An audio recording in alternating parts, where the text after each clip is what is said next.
telo ny volana martsa no fankalazana ny andro maneran-tany ho an'ny Fiainana Dia na journée mondiale de vie sauvage.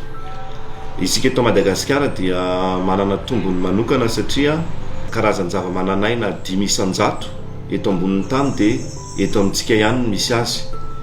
Ary dia noho izany dia mankalaza izany koa isika eto Madagasikara.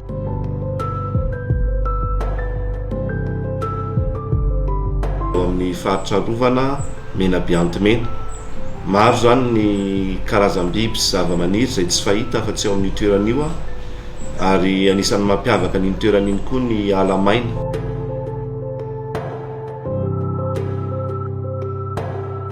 Isika eto Madagasikara dia manana ny politika-panjakana ho fiarovana an'ireo karazany zava-mananain'ireo amin'ny alalan'ny fametrahantsika an'ireo faritra rovana izay misy valan-javaboary 320 manerana ny Madagasikara.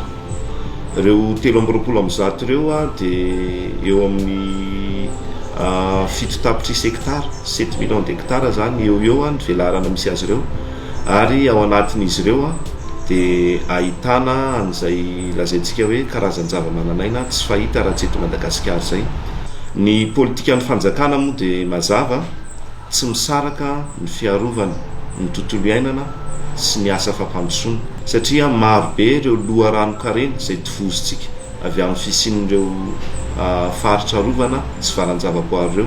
Raha tsy teny fotsiny afa-tsy ny rano izay entina manao ny fambolena, izay hosotroana, izay hohanina, ary eo ihany koa ny asan'izy ireo zany dia miaro antsika amin'ny fivaovan'ny toetrandro.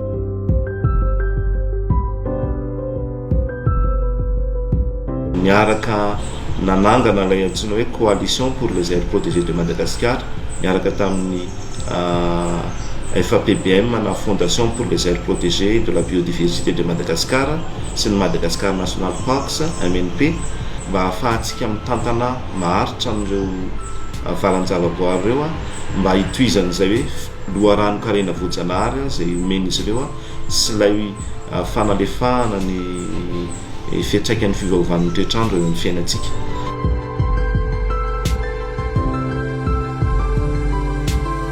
Tena misy tsindry be mahazo azy ireo. Hitantsika zao tamin'ny heritaona ny fisian'ny valan-javaboary samy may, ny afo zany no tena anisan'ny tsindry ngeza be amin'izy ireo, ary zay no anentanana sady satria efa hiditra amin'ny fotoana maintsika rehefa kelikely eo ny afo zany tena mila tandremana.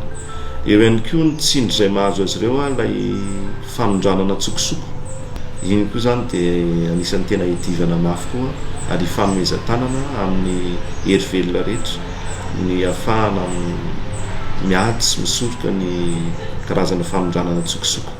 Ny tiana vohitra zany dia hoe tantanina tsara ireo karazana fiainana dia sy karazany zava-mananain'ireo mba ahafahantsika misitraka ny zava-tsy ho avy aminy, ary tsy tsika izao ihany misitraka fa ireo taranakitsika any aoriana koa mbola hisitraka n'ilay tombotsoa azo avy aminy. Zay zany hoe fandrosoana lovain-jafy.